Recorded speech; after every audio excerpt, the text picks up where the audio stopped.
उत्तरज्जयणानि आगम में कहा गया है। सो एवं तत्थ परिसिद्धो जायगेण महामुनि न विरुद्धो न वितुद्धो उत्तमट्ठ गवेशओ। कुमार श्रमण केशी निर्ग्रंथ प्रवचन की इस परंपरा के एक मानो चमकते हुए नक्षत्र तो दूसरे चमकते हुए नक्षत्र श्रुतधर ज्ञानी पुरुष भगवान गौतम, दोनों महापुरुषों का जो सम्मेलन हुआ, मिलना हुआ, और केवल मिलना ही नहीं हुआ, एक परिसंवाद हुआ, ज्ञान चर्चा हुई।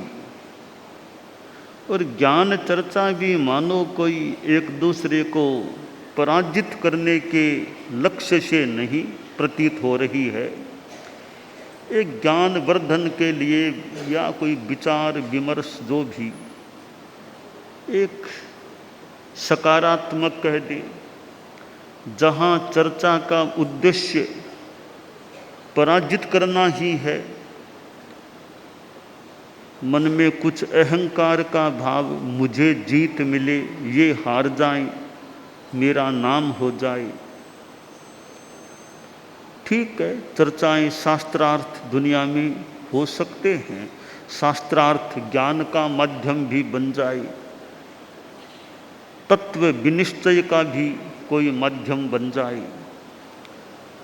यह जो चर्चा हुई है वह काफी एक सौहार्दपूर्ण माहौल में, प्रमोद भाव के माहौल में हुई है, ऐसा आभासित हो रहा है।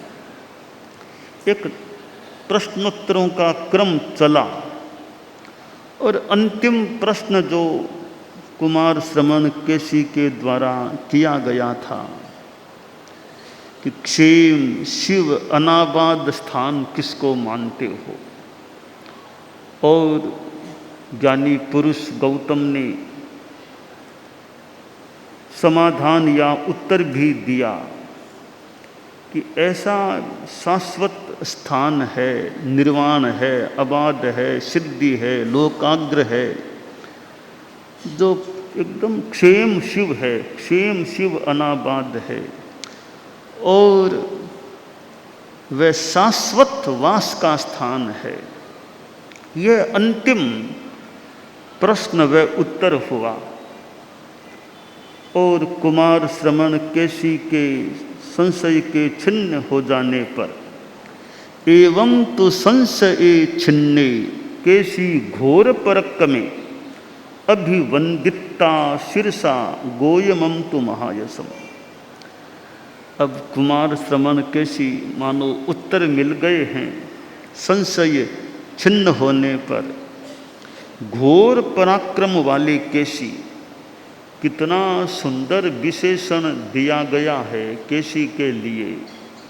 घोर पराक्रम, घोर पराक्रम, कर्मठ कह दें, पराक्रमशील कह। एक तो यूँ आलस्य में रहने वाला हो, बैठे हैं, सो जाते हैं, कोई पत्रिका देख लेते हैं, बैठे हैं, थोड़ी बातें कर लेते हैं, इस तरह का एक क्रम हो।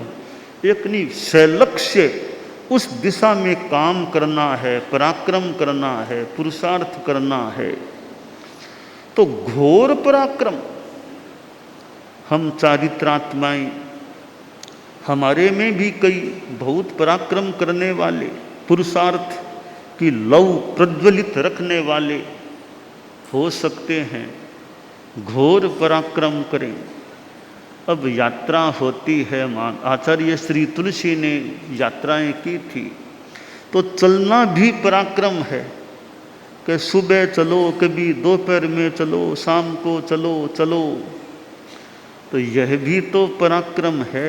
कोलकाता से केलवा पधारे थे आचार्य प्रवर तुलसी एक शेष काल में कोलकाता से केलवा पधार गए।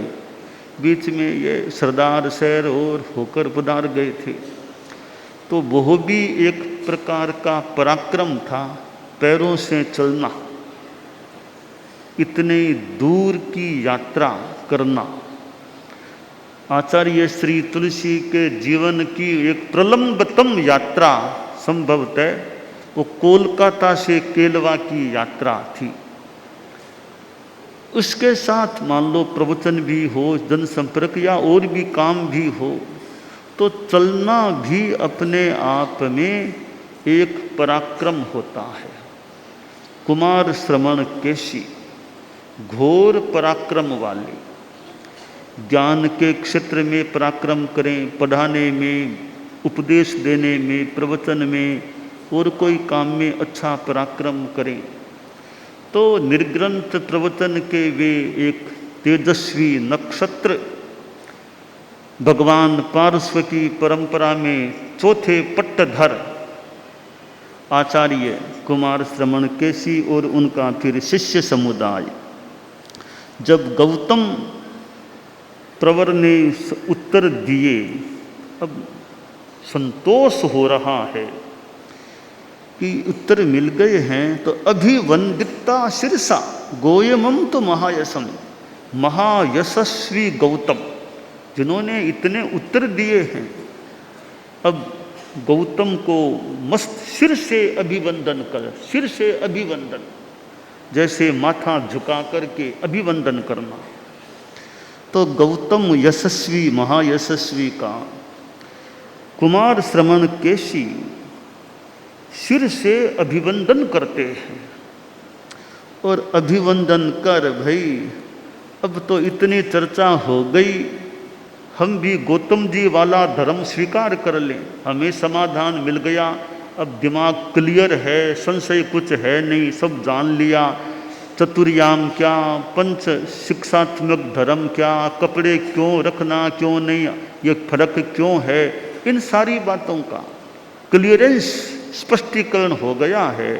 अब अलग क्यों रहें, हम एक ही हो जाए ना, अलग अलग क्यों रहना। अब हमारा सारा वार्तालाप हो गया, स्पष्टीकरण हो गया कि ये फर्क है वो इस कारण से, एक ही लक्ष्य है, अब अलग क्यों रहना, हम सब एक हो जाएं। यह जैन एकता वाला, जैन एकता का एक उदाहरण देखना हो, वो एक जैन एकता का, जैन शब्द उस समय था या नहीं था, जैन एकता का महान उदाहरण है केशी गौतम का मिलन, दोनों एक हो जाना, अलग नहीं रहना।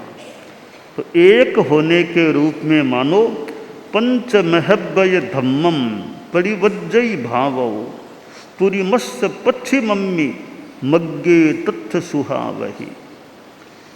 कि अब भगवान महावीर का जो पंच महाव्रतात्मक जो धर्म है, अब उसको स्वीकार कर लें, चतुर्याम से पंचयाम में आ जाएं।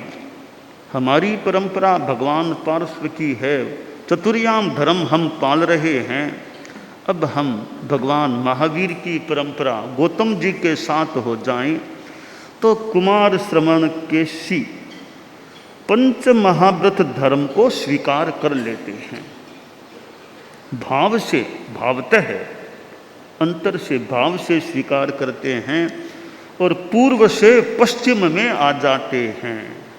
पूर्व से पश्चिम, भगवान पार्श्व पूर्ववर्ती थे, महावीर पश्चिमवर्ती थे, पार्श्व के बाद में हुए थे तो पार्श्व को पूर्ववर्ती, पूर्व वाले मान लें, और महावीर पश्चिम वाले बाद में हुए हैं। तो पूर्व से पश्चिम में समागम हो जाता है कुमार श्रवण केशी का, मानो भगवान महावीर की परंपरा में सम्मिलित हो जाते हैं। और सुखा वह सुबह वह पथ मार्ग है। तो एक महत्वपूर्ण कार्य हुआ कि दो परंपराएं केवल वार्तालाप में ही नहीं मिली, एक पंथ में दोनों हो गई, एकता हो गई। और गौतम को सिर से अभिवंदित किया है। देखिए, गौतम को सिर से अभिवंदित करना कि भी अब तो हमें आपके साथ ही मिलना है, तो यह अभिवादन अभिवंदन है। वो हमारी भी धर्म संघ में हम थोड़ा ध्यान थोड़ा दिया जाता होगा। अभी दूसरी परंपरा के भी साधु मिल गए हैं, मान लो थोड़ा अभिवादन अवसर देख अभिवादन कर लें थोड़ा सा। जैन साधु जैन आचार्य मिले हैं, प्रतिष्ठित आचार्य मिले, थोड़ा हाथ अभिवादन कर लेते हैं। साध्वी जी से कोई साध्वी जी मिली, भाई अभिवादन कर लें थोड़ा सा। ये एक शिष्ट परंपरा सी है। तो यहाँ तो केसी ने तो क्या सिर से अभिवंदन कर दिया गौतम को। ऐसे परंपरा तो अलग थी, गौतम की केसी की अलग थी, पर कोई शिष्टाचार निभाया होगा या भी मेरे प्रश्नों का उत्तर दिया है, को कृतज्ञता का भाव आया होगा, या सोचा अब तो एक ही होना है, अब क्या बात है, तो सिर से अभिवंदन। अब केसी भी गौतम की परंपरा में या भगवान महावीर की परंपरा में सम्मिलित यानी पंच महाभूत धर्म को स्वीकार कर लेते हैं। तो यह जो समागम हुआ, संत समागम, संतों का समागम हुआ, सुत दारा अरु लक्ष्मी पापी के भी होय, संत समागम हरि कथा तुलसी दुर्लभ दोय। तो संतों का समागम होना, और यहाँ तो मानो महान संतों का एक समागम हुआ और साथ में शिष्य मंडलियाँ भी हैं। उस समागम में लाभ हुआ, केसी गौतम का जो समागम हुआ, सुयशील समुख करिसो महत्थ विनित्सो। श्रुत और शील का समुत्कर्ष हुआ, दोनों महापुरुषों का यह सम्मेलन हुआ और वार्तालाप हुआ। तो ज्ञान भी तो बड़ा है ना, श्रुत इधर शील, वो इधर वाले इधर आए, एक शील का भी एक प्रेरणा मिली हो, श्रुत शील का समुत्कर्ष हुआ। और महान प्रयोजन वाले अर्थ का विनिश्चय हो गया कि हम दोनों एक ही लक्ष्य वाले हैं। थोड़ा बहुत अंतर है, अब अंतर भी दूर हो जाए, हम निरंतर बन जाएं, निरंतर, कोई अंतर नहीं, भेद नहीं, अभेद हो जाएं। तो यह मानो एकता का प्रसंग हुआ। और जो परिषद बैठी थी, परिषद कोई केवल साधु ही नहीं, दूसरे भी सम्मेलन में बैठे थे। तो तोषिया परिसा सब्बा सम्मग्गम समुबट्ठिया संथुया ते पशीयंतु भयवम केशी गोई मिट्टी गे। परिषद को भी संतोष मिला अभी कि दो महापुरुषों का वार्तालाप सुनने का मौका मिला है, ज्ञान की बातें मिली है। तो परिषद भी बहुत संतुष्ट है, बहुत हमारा यहाँ आए इतना ज्ञान का, दो महान संतों का वार्तालाप मिलन वो देखने का, वार्तालाप सुनने का मौका मिला। तो तोषिया परिषद को संतोष मिला है। और सन्मार्ग में उपस्थित होने का मौका मिला, केवल सुना ही नहीं, संतोष ही नहीं, इस सन्मार्ग में उपस्थित हो जाएं। सुनना अच्छा है, सुनना अच्छा है, सुनकर संतोष मिले सा बहुत बढ़िया प्रवचन हुआ, बहुत ज्ञान की बातें मिली, अच्छी वाणी सुनी, यहाँ तक ठीक है। अब आगे जो सुना उस पर चलने का प्रयास करना, उस मार्ग पर उपस्थित हो जाना और चलना, वो बहुत ज़्यादा लाभ की बात हो सकती है। तो परिषद संतुष्ट भी हुई और सन्मार्ग में भी समुपस्थित हुई है। और मानो प्रशंसा हो रही है ऐसा, केसी गौतम, केसी गौतम, केसी गौतम। गौतम स्वामी के उत्तर हैं, केसी जी के प्रश्न, तो केसी गौतम की मानो संस्तुति हो रही है। संथुया ते पशीयंतु भगवम केसी गोयमी। भगवान केशी और भगवान गौतम प्रसन्न हो, उनकी संस्तुति हुई है। तो इस प्रकार यह उत्तरध्ययनानि आगम का 23वां अध्ययन जो केशी गौतम के संवाद के रूप में है। केशी गोयमिज्जम नाम है और एक संवाद जो एक जैन शासन की एकता भी इस अध्ययन में प्रदर्शित होती है। ज्ञान की बातें भी है, दो महापुरुषों का संगम है। मानो एक भगवान पार्श्व के कोई प्रतिनिधि किसी रूप में हो तो दूसरे भगवान महावीर के प्रतिनिधि के रूप में हो। ऐसे दो महान आचार्यों का, महान व्यक्तियों का मिलन हुआ है। वर्तमान में भी कई बार अन्य संप्रदाय के और हम लोग कभी मिलते हैं, कई दूसरे आचार्य हम मिलते हैं, कभी साधु साधु, कभी साध्वियाँ साधु साध्वियाँ भी मिलने का प्रसंग आ सकता है। तो ये दो परंपराओं का, जो दो धाराओं का मिलन, और धारा मिल गई, मानो धारा भी एक हो गई। तो यह 23वां अध्ययन यहाँ हम संपन्न करते हैं। आगे 24वें अध्ययन की कुछ बातें तो हमने पहले बता दी है, और भी कोई होगी तो आगे हो सकती है होगी। तो 25वां अध्ययन हम उसमें आ रहे हैं, और यह 25वां अध्ययन जन्य इज्जम यज्ञीय है। एक ब्राह्मण परंपरा में पैदा हुआ व्यक्ति, नाम था जय घोष। जय घोष, जय घोष नाम, ब्राह्मण परंपरा में पैदा हुआ व्यक्ति। और एक बार कोई नदी के किनारे कहीं गया, कोई स्नान करने के लिए कोई गया, और एक दृश्य देखा, एक दृश्य, हिंसा का दृश्य देखा। क्या दृश्य था? यह पशु पक्षी जगत, त्रियंचों का दृश्य देखा। देखते हैं जय घोष, एक मंडूक, एक मेंढक है, ठीक है, मेंढक फुदक फुदक फुदक करता यूं चलता है मेंढक। वहां एक सांप जाति का प्राणी, नागराज, उसने मेंढक को देखा होगा और मेंढक के मुंह लगाया, मेंढक को खाने का प्रयास किया, खाने लगा मेंढक को। अब जीवो जीवस्य जीवनम, एक जीव दूसरे जीव का भोजन बन जाता है। सांप उस मेंढक को खाने लगा।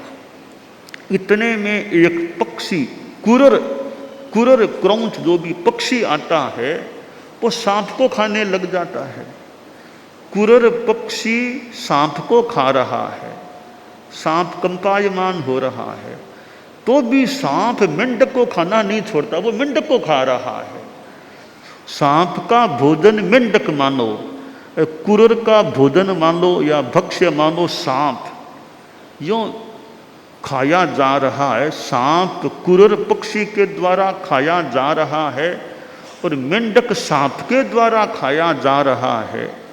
यह दृश्य जय घोष ने देखा। यह हिंसा की स्थिति, कैसे मरना होता है। मन उद्विग्न हो गया, कैसे प्राणी प्राणी को मारता है। कोई श्रमण समुदाय श्रमणों के पास चला गया और वहाँ जो उद्वेग था उसका मानो समाधान मिला। सोचा रे जो भी अहिंसा धर्म, मुनि धर्म, इसको स्वीकार कर लो। और जय घोष ने श्रामण्य को स्वीकार कर लिया। तपस्या, मांस खमन की तपस्या की।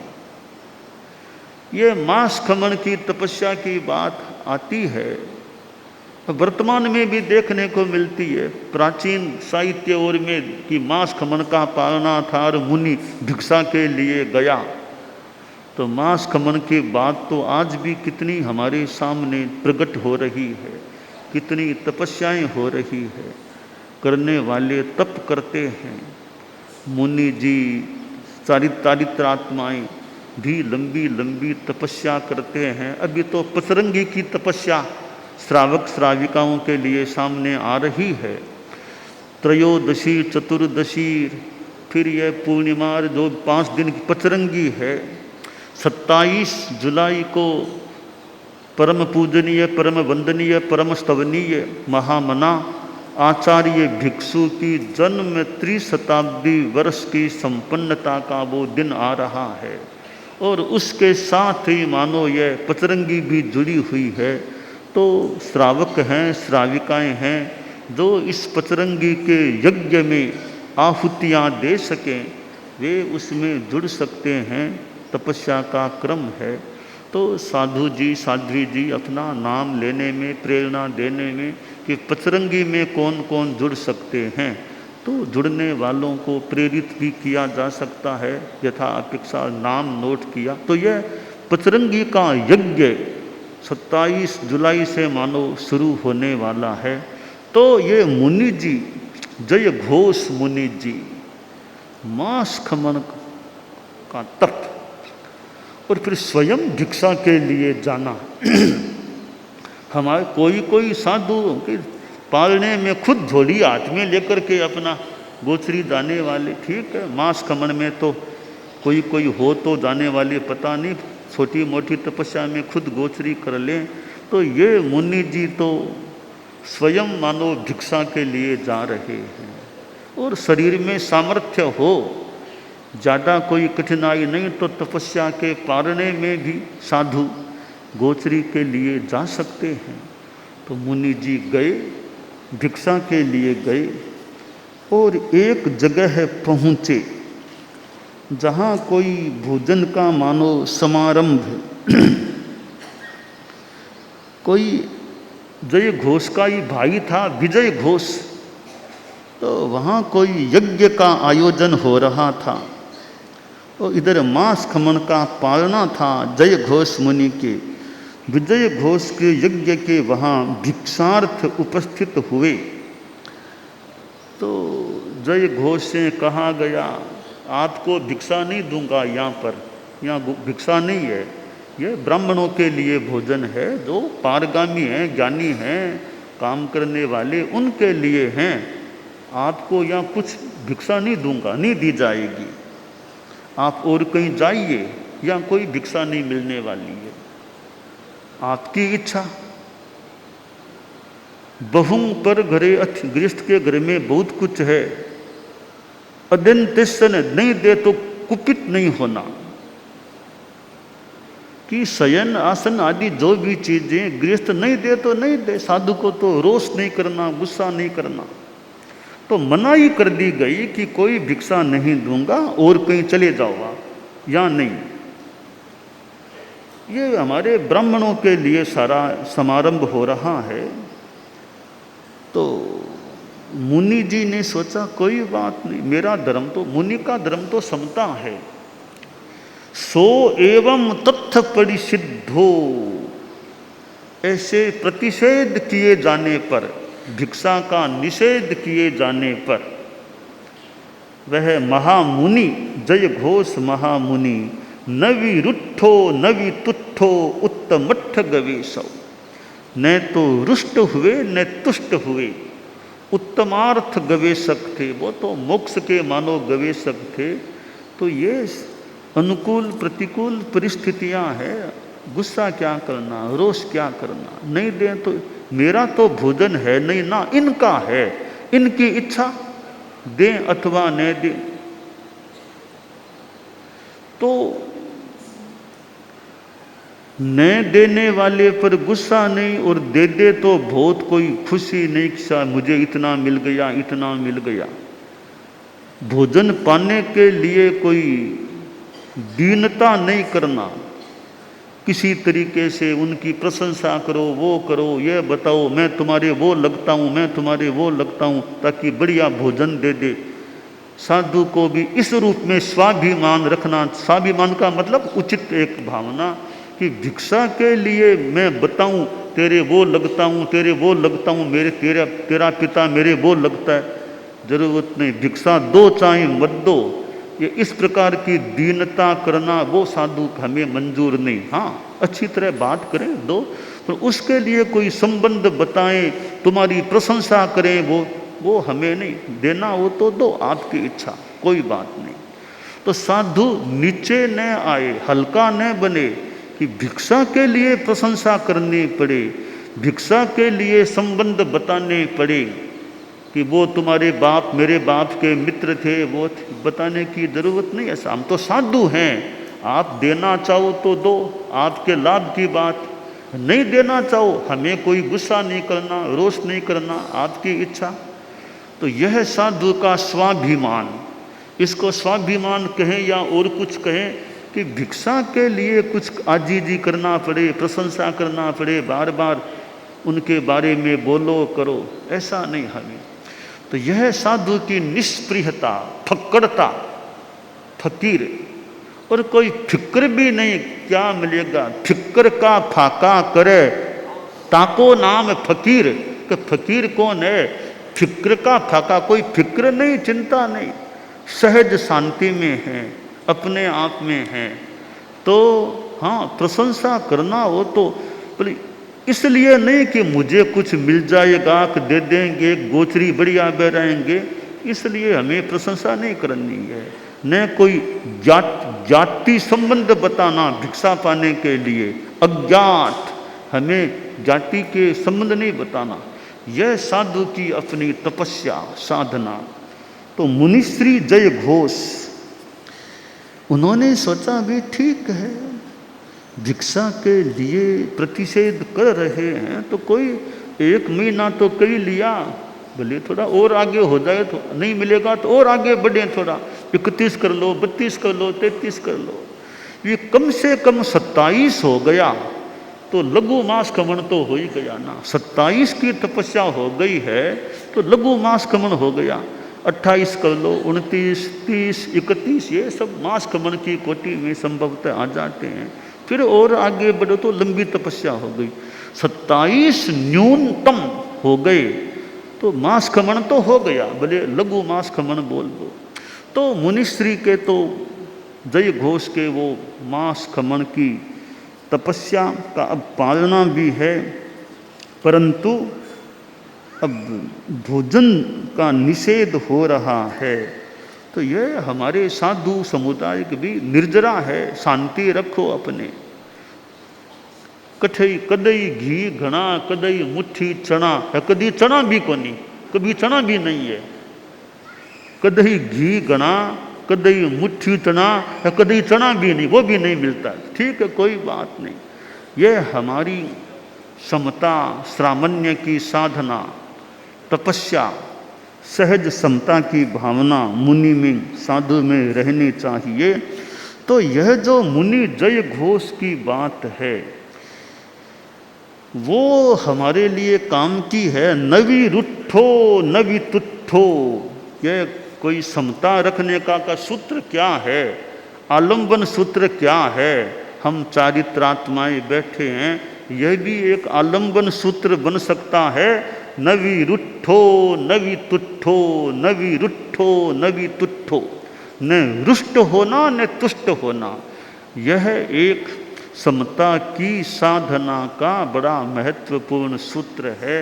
न रोष न तोष, मारुष मातुष, मारुष मातुष, न रोष करना, रोष भी मत करो, तोष राग भी मत करो उस रूप में। तो यह जो उत्तराध्ययनानि के 25वें अध्ययन में जो छोटा सा सूक्त है, नवी रुट्ठो नवी तुट्ठो, वो हम चारित्रात्माओं के लिए बड़ा एक प्रेरणादायी बन सकता है। और यह आगम उत्तराध्ययनानि अपने आप में कितना एक प्रेरणादायी, मार्गदर्शक, वैराग्यवर्धक यह आगम हो सकता है।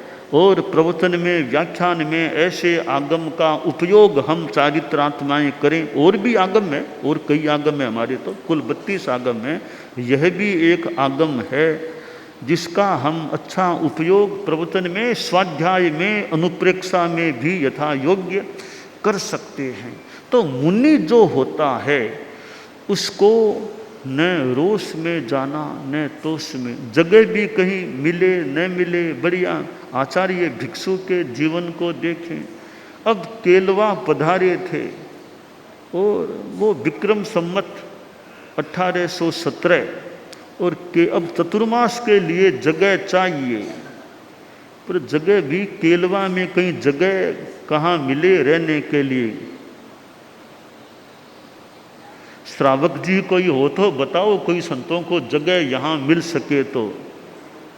कहीं जगह मिलेला गाँव में श्रावक जी बोलो जी, कहीं जगह मिलेला गाँव में श्रावक जी। भी जगह चाहिए संतों को। अब साधु के पास अपना कोई मकान है नहीं, खुद के मालिकाना में, और आचार्य भिक्षु जैसे वे संत पुरुष, आखिर जगह बताई गई कि भी बता दो कोई जगह, काम निवड़े बताओ कोई जगह। कि महाराज एक जगह है हमारे गांव में तो मंदिर है, अंधेरी ओरी का मंदिर है, और चंद्रप्रभ स्वामी वाला वह मंदिर, महाराज वो अंधेरी ओरी वहाँ आप देखो, वहाँ रहो तो रह जाओ, ठीक है वहाँ रह जाएं। वहाँ पधार गए, चंद्रप्रभ स्वामी का मंदिर, स्थान भी मंदिर मिला है, मंदिर जैन मंदिर मिला है। साधु को तो मंदिर मिले, गुरुद्वारा मिले, जो भी अब स्थान मिल जाए भी ठीक है, मंदिर में रह जाए। तो मंदिर में भी विराज गए कि अंधेरी ओरी के रूप में जो ख्यात अंधेरी, और वहाँ है भी छोटी सी एक वो ओरी, अंधेरी ओरी। तो ऐसे स्थान में भी रह गए का विशेष कष्ट हुआ, उपद्रव जो भी हुआ, हम आसाधना किसी की नहीं करना चाहते, जो भी हुआ कष्ट हुआ, तो जो भी स्थान मिला रह गए। ऐसा मनोबल हो, निर्भीकता हो, तो साधु में अगर अभय का भाव रहे, कोई डरना नहीं, और अपना जप तप स्वाध्याय करें, जो भी स्थिति घटे जप तप स्वाध्याय। तो ऐसी परिस्थितियां साधु जीवन में आ जाएं कि स्थान भी कैसा मिले कैसा न मिले, तो अनुकूल प्रतिकूल काम चल सके तो चलाएं। अब कोई और कोई मिले तो ठीक है, वरना जो मिल गया उसी में ठीक है। भोजन भी करे बैरादी, टिक्की बाई वो सारी घाट और घीर वो वापिस मान लो, ले लिया तो ले लिया, कोई बात नहीं, अपने समता रखो, शांति रखो। ऐसी परिस्थितियों में भी मनोबल बनाए रखना। तो आचार्य भिक्षु का यह जन्म त्रिशताब्दी वर्ष जो अभी चल रहा है, और अब संपन्नता के निकट, आज 21 जुलाई हो गई, 27 जुलाई को 13 आषाढ़ शुक्ला त्रयोदशी है। तो आचार्य भिक्षु के जीवन से भी हम एक समता में रहने की, संघर्षों में भी शांति में रहने की प्रेरणा प्राप्त करने का प्रयास कर सकते हैं।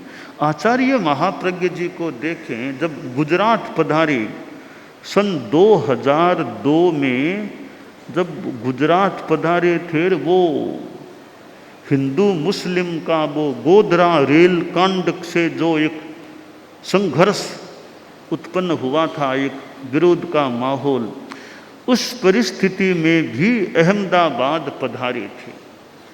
और इतना ही नहीं, जब जगन्नाथ की रथ यात्रा का प्रसंग सामने था और थोड़ा वो हिंदू मुस्लिम पहले हुआ था, तो आचार्य श्री जब सागर सदन में विराजे थे, उससे पहले भी फिर सागर सदन में हिंदू मुस्लिम प्रशासन, आचार्य श्री ने समझ दिया, बात की भी कैसे जगन्नाथ की रथ यात्रा की बात है तो कैसे शांति रह सके, विघ्न उपद्रव न हो, वैसा मानो प्रयास किया।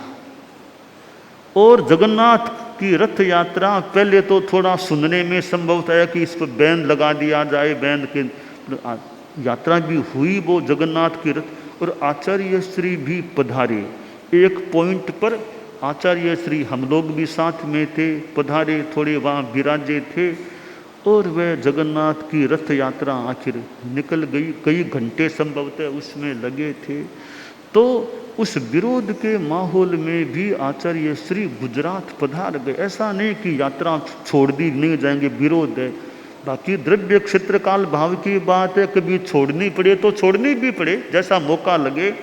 पर आचार्य श्री तो जब शिवांशी मालानी थे तभी थोड़ा यह भी कब गुजरात सामने है, ऐसा माहौल है, थोड़ा संघर्ष है। तो उसमें भी आचार्य श्री महाप्रज्ञ जी पधारे और उस संघर्ष को शांत करने में अपना मानो पराक्रम कह दें, पुरुषार्थ कह दें, प्रेरणा कह दें, वो किया। और रथ यात्रा के एक पॉइंट पर भी वहाँ पधारे थे। तो ऐसे विरोध के कुछ हों, वहाँ भी कोई उपशमन हो सके और हमारी समता शांति भी रह सके। मुंबई पधारे थे फिर आचार्य श्री। वो 2003 का मर्यादा महोत्सव मुंबई में हुआ था, वो कांदीवली उस एरिया में। और भिंडी बाजार फिर पधारे, वो शहर में पधारे, बॉम्बे में। बीच में वो भिंडी बाजार का रास्ता आया था, कभी उस रास्ते से जाना चलें। और वे अन्य लोग मुसलमान बंधु भी आए, मानो स्वागत किया। और भेंट में वो कुरान और दी, स्वागत हो गया। तो वही शांति से अच्छे प्रमोद मैत्री भाव से गुरुदेव कालबा देवी वो स्कूल में पधार, पहले जीटी स्कूल नाम था, महाप्रज्ञ स्कूल जो भी कहते, वहाँ पधार गए थे। तो ये विरोध के थोड़े बहुत की विरोध आशंका फिर भी शांति के पुरुष होते हैं, शांति के संदेश देने वाले। तो साथ में निर्भीकता हो, द्रव्य क्षेत्र काल भाव भी देखना चाहिए। हमेशा एक ही सिद्धांत पर चलना जरूरी नहीं है। द्रव्य क्षेत्र काल भाव देख लो, कहीं लगे कि वहाँ नहीं जाना ठीक है तो मत जाओ, जैसा उचित लगे मौके पर वैसा निर्णय किया जा सकता है। तो आचार्य श्री ने उस गुजरात यात्रा फिर बॉम्बे और पधारे, तो किस प्रकार उनकी यात्रा हुई थी। और अब्दुल कलाम जी अनेक बार आए थे, वो सारे कई प्रसंग हैं। आचार्य श्री तुलसी को देखिए, कहाँ रायपुर का चतुर्मास जो हुआ था, रायपुर, और वह विरोध का माहौल, उसमें भी आचार्य श्री तुलसी। फिर जैसा उचित लगा, अभी जल्दी विहार करना तो जल्दी करो, जैसा द्रव्य क्षेत्र काल भाव है। सब जगह एक नियम कि चतुर्मास में विहार, अभी अपेक्षा लगे तो चौमासे में भी विहार करना पड़े तो करना पड़ेगा। चूरू चतुर्मास हुआ विक्रम संवत 2029 का, रायपुर तो 2027 का हुआ। और उसके बाद चूरू चतुर्मास 2029 का हुआ। चूरू में भी उधर भी थोड़ा विरोध का वो माहौल था, वहाँ भी हुआ तो हो गया। ऐसे कितने संघर्ष विरोध आचार्य श्री तुलसी के जीवन में आए, और कैसे वे मानो लोह पुरुष, क्या कौन से पुरुष थे, कैसे संघर्षों को भी मानो पार किया है, आगे बढ़े, पार किया संघर्षों को। तो साधु जीवन में कभी विरोध आ जाए, कभी कुछ आ जाए, ऐसी स्थितियों में भी साधु में समता का भाव रहे। ठीक, अपने आक्रोश नहीं करना, गुस्सा नहीं करना, शांति रखो। कोई विरोध करे तो करे, हमें उबाल में नहीं आना, गुस्से में नहीं आना। उपसम सारम सामन्यम, उपसम सार है सामान्य का। तो जय घोष मुनिश्री, मानो उपसम सार की आराधना करते हुए कि न रुष्ट हुए और न तुष्ट हुए, तो कोई बात नहीं। और कोई निंदा भी कर दे तो भी अपने शांति रखो। हमें लड़ाई झगड़ा फालतू इसमें नहीं पड़ना चाहिए आदमी को। अपनी शांति, दूसरा करे तो करे, उसको भी शांत कर सके तो करे भले, खुद को तो फालतू लड़ाई झगड़े में जाना ही नहीं। राड़ आडी बाढ़, राड़ के आडे बाढ़, अपने हमें लड़ाई झगड़ा नहीं चाहिए फालतू का। बस शांति से बात करें, शांति से चर्चा करो। तो यह जय घोष मुनि ने मानो इस शांति सूत्र को आत्मसात किया हो। शांति का परिचय भी न रुष्ट होना और न ही तुष्ट होना। तो ऐसे ये संघर्ष, विरोध, प्रतिकूल परिस्थितियां भी आ जाएं, उनमें भी समता शांति रखना, यह मुनि का धर्म होना चाहिए। दानान सेठम अभयपयाणम सच्चेषु या अणवज्रम बयंती तवेषु या उत्तमं भचेरम लोगुत्तमे समणेनाय पुत्ते।